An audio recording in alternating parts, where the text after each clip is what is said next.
Love is in the air, and so is the aroma of delicious food. This Valentine's Day, whether you are celebrating with your special someone or treating yourself, I've got 5 recipes that are easy to make and oh, so satisfying. Because let's be honest, love isn't always sweet, but food can be.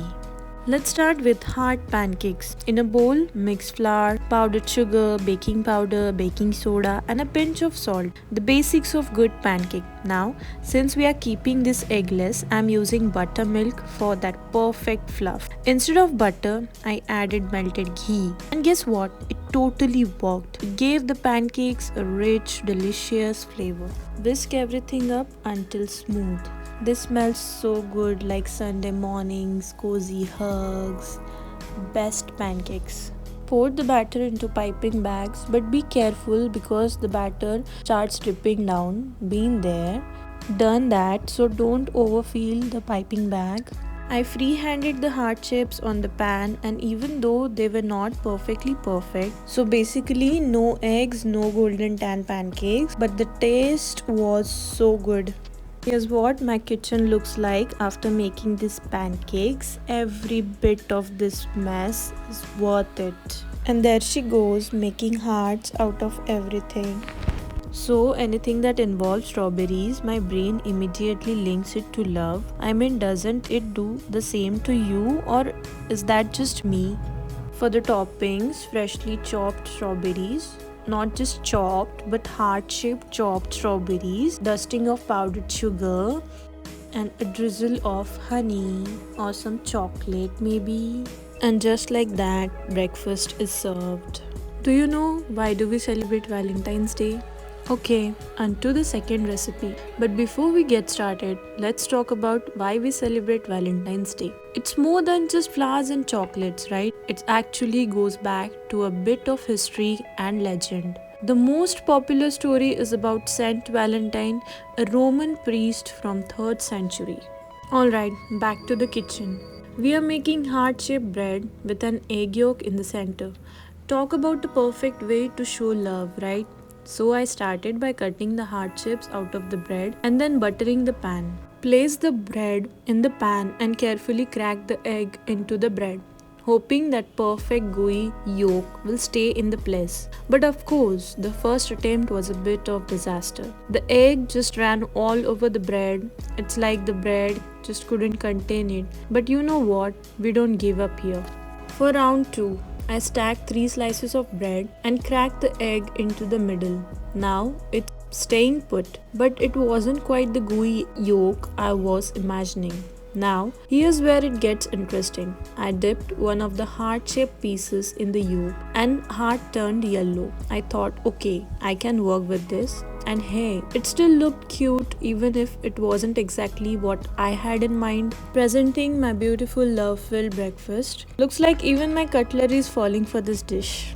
It's got that romantic vibe, and trust me, it tastes so good, crispy, savory, with just the right touch of egg. Your girl is not coffee or tea girl, your girl is a water girl. But if there's one thing I'm obsessed with, it's strawberries. Now here's the thing, I don't have a fancy frother, so I just used my blender. Work with what you have got, right? And honestly, it did job perfectly. First, I chopped up some fresh strawberries and then smashed them right in the glass. The goal is to get them all juicy and syrupy at the bottom. Next, I poured in cold milk. I gently poured in the coffee over the milk and strawberries, creating this pretty layered effect. Garnished it with some strawberry slices and some cocoa powder. And here it is, a strawberry coffee latte. It's giving Valentine's vibe, it's giving aesthetic, but the real question is, did I like it? Well, let's just say I'm still a water girl, but this is a vibe. Would I make it again? Maybe. Would I make it just for the aesthetics? Absolutely. My brain automatically registers it as love. Okay, I had to make this because if there's one thing I love, it's crispy, sugary snacks and churros, absolute perfection.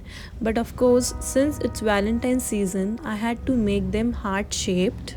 First, I made the churro dough, water, butter or ghee because we make it work, flour, A pinch of salt, mix that up until it forms a smooth dough, then let it cool a little before adding it to the piping bag.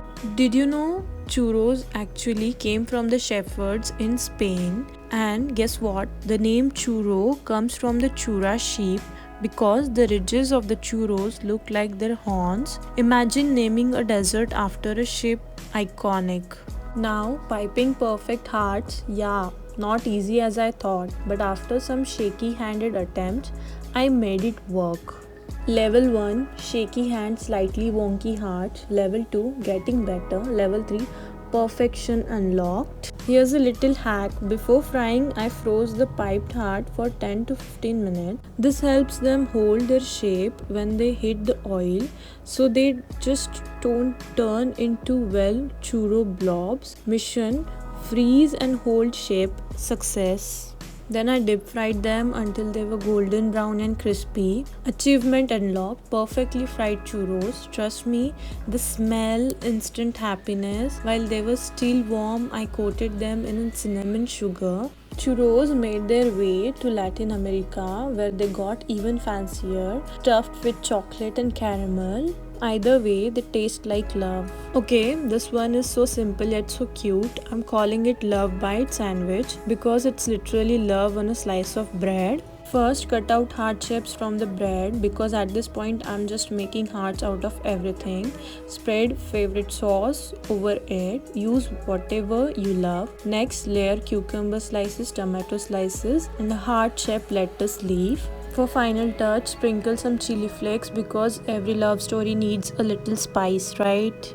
Pure aesthetic snacking. For the pizza recipe, check out the next video. That's all. Love you.